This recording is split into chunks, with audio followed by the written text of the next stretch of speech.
Healthy soils are essential for healthy plant growth, human nutrition, and water filtration. Healthy soil supports a landscape that is more resilient to the impacts of drought, flood, or fire. Soil helps to regulate the Earth's climate and stores more carbon than all of the world's forests combined. Planting and tending could be in vain if your soil quality isn't up to scratch. Soil provides your plants with the vital nutrients, water and air they require for healthy growth and development. But each plot of ground has its own blend of minerals, organic and inorganic matter, which largely determines what crops, shrubs or trees can be grown successfully. Ideal soil conditions for specific crops can be created in contained plots such as raised beds or planters, but for larger gardens and landscapes it helps to understand the characteristics of the soil you have to work with. One way to get to know your soil is by digging a hole in your growing space and identifying each of the distinct layers. Dig a hole down to at least 2 spades depth, around 60 centimeters. Topsoil, this should be dark in color and crumbly. Subsoil, this should be lighter in color and is usually more compacted.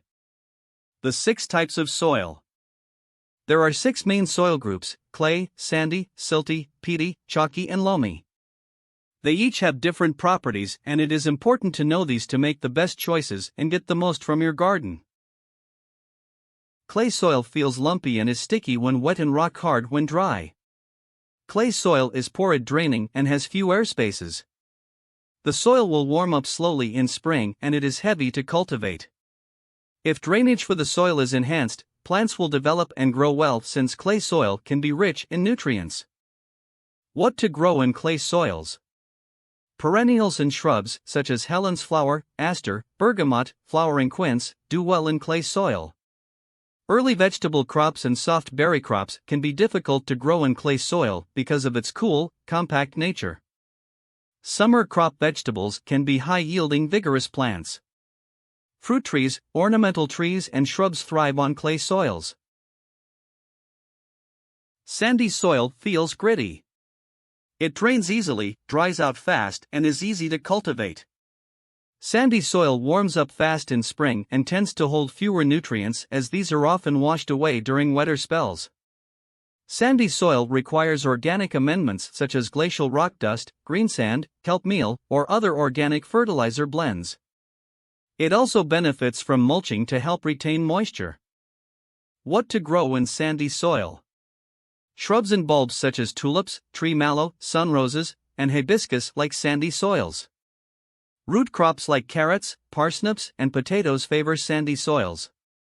Lettuce, strawberries, peppers, corn, squash, zucchini, collard greens and tomatoes are grown commercially in sandy soils. Silty soil feels soft and soapy. It holds moisture and is usually very rich in nutrients.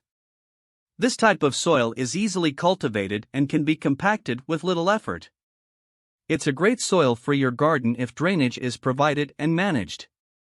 Mixing in composted organic matter is usually needed to improve drainage and structure while adding nutrients. What to grow in silty soil?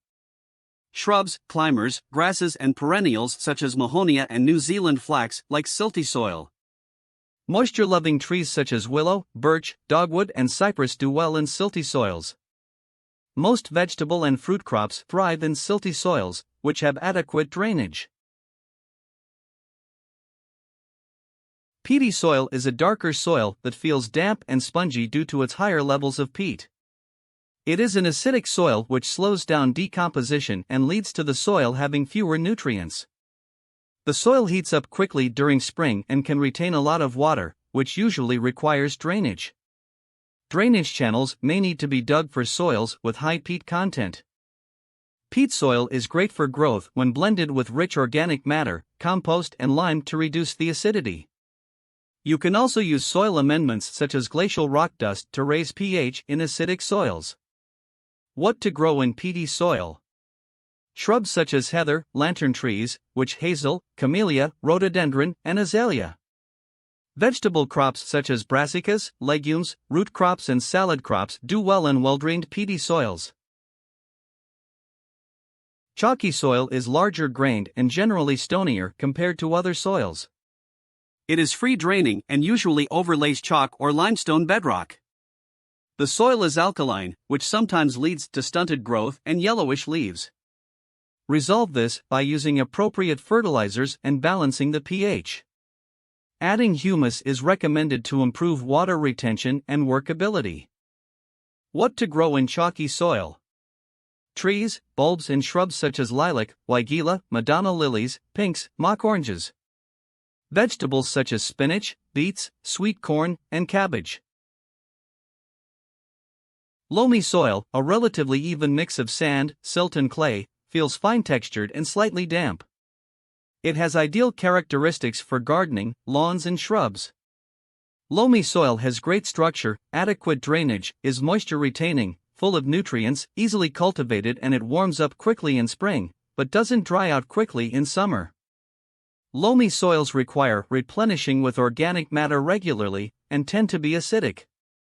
What to grow in loamy soil? Climbers, perennials, shrubs, and tubers such as wisteria, dog's tooth violets, rubus, delphinium. Most vegetable crops and berry crops will do well since loamy soil can be the most productive of soil types.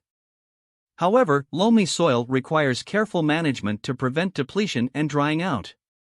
Rotating crops, planting green manure crops, using mulches, and adding compost and organic nutrients is essential to retain soil vitality. Simple tests to help determine your soil type. The water test. Pour water onto your soil. If it drains quickly, it is likely to be a sandy or gravelly soil. On clay soils, the water will take longer to sink in. Squeeze test. Grab a handful of soil and softly compress it in your fist. If the soil is sticky and slick to the touch and remains intact and in the same shape when you let go, it will be clay soil.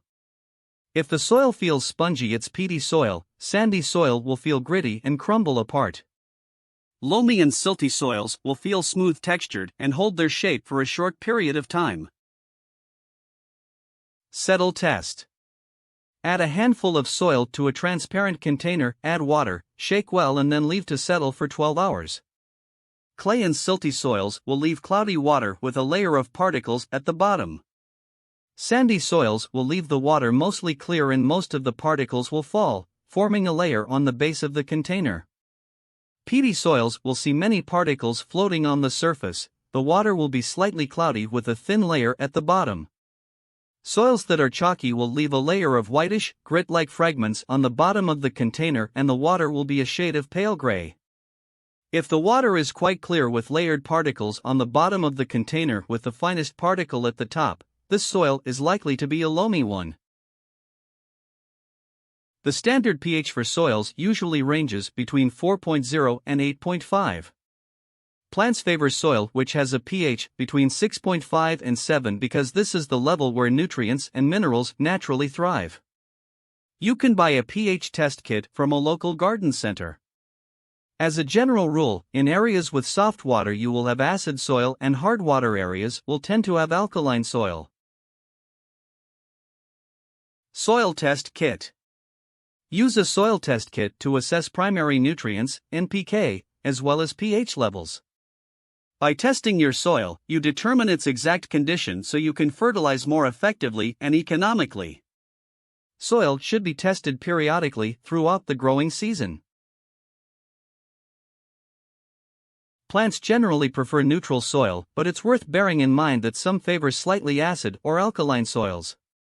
Regardless of the pH of your soil, it is possible to adjust the level slightly to make it more hospitable to the type of plants you want to grow.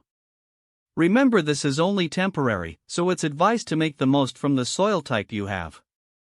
Adding ground lime to your soil will make it more alkaline, and aluminium sulfate or sulfur will help to make your soil more acidic.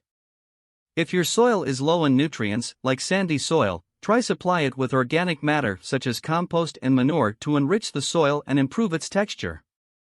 Use organic mulches such as straw, dried grass clippings, and deciduous leaves. These mulches break down and incorporate into the soil, building a new supply of organic nutrients while improving the soil structure. Clay soil is often not aerated enough and is deficient in good structure, which makes it more difficult for successful growing. To get the most out of clay soil, it's best to add large quantities of well-rotted organic matter in the fall and peat a few weeks before planting. Green sand can also be used to loosen heavy clay soils or bind sandy soils. It is often difficult to cultivate in chalky soil due to its alkaline nature. To help rectify this, add bulky organic matter which breaks down over time, adding nutrients and minerals to the soil. Make sure your soil is healthy. It's a good idea to regard your soil as living as your plants. It too needs food and water. Make sure it contains the three main nutrients, nitrogen, phosphorus, and potassium, NPK, which are vital to growing plants effectively. Organic matter and fertilizers are rich in these. After a crop is harvested, the soil needs to be renewed before planting a successive crop. Many gardeners plant green manure crops such as legumes, buckwheat, vetch, and clover, which fix nitrogen into the soil while building texture, improving aeration and drainage, and adding organic matter. These cover crops are tilled in before they go to seed, and break down quickly so a new harvestable crop can be planted without much delay. Crop rotation, green manures and cover crops, the use of mulch, and the periodic addition of organic materials like compost and fertilizer are standard ways of restoring soil health after crop harvests. Rock phosphate, or rock dust, is also a valued amendment to restore phosphorus levels needed for vigorous plant growth. If you can, introduce and encourage living organisms to your soil. The fungus mycorrhizae will aid your plants in the absorption of water and nutrients, and worms will help speed up the composting process and help spread fertilizer through the soil. When you first start out, this can all seem very complicated, but by identifying your soil type, it will make the growing and maintaining of a healthy garden a lot easier. Remember, it's well worth the trouble, as your soil type is never going to change. Glacial rock dust. Glacial rock dust contains a broad range of trace minerals, many of which have been slowly lost through the ages on commercial farmland through erosion, leaching, and farming practices. Glacial rock dust is a natural mineral product which is produced over many thousands of years by glacial action. Both plants and animals, including humans, benefit from a regular supply of the trace minerals present in glacial rock dust, which are best transferred to the human body through foods grown in soil rich in trace minerals. Organic fertilizer. Organic fertilizers contain plant or animal-based materials that are either a byproduct or end product of naturally occurring processes, such as animal manure and composted organic materials. Mulching is a long-established horticultural practice that involves spreading a layer of material on the ground around plants to protect their roots from heat, cold, or drought, or to keep the fruit clean. Organic matter, organic material, or natural organic matter refers to the large source of carbon-based compounds found within natural and engineered, terrestrial, and aquatic environments. It is matter composed of organic compounds that have come from the feces and remains of organisms such as plants and animals. Greensand or green sand is a sand or sandstone which has a greenish color. This term is specifically applied to shallow marine sediment that contains noticeable quantities of rounded greenish grains. These grains are called glauconies and consist of a mixture of mixed-layer clay minerals, such as smectite and glauconite mica. Greensand is also loosely applied to any glauconitic sediment. A cover crop is a plant that is used primarily to slow erosion, improve soil health, enhance water availability, smother weeds, help control pests and diseases, increase biodiversity, and bring a host of other benefits to your farm. The word mycorrhiza means fungal root. To be more specific, mycorrhizae are fungi that have a symbiotic relationship with the roots of many plants. The fungi which commonly form mycorrhizal relationships with plants are ubiquitous in the soil.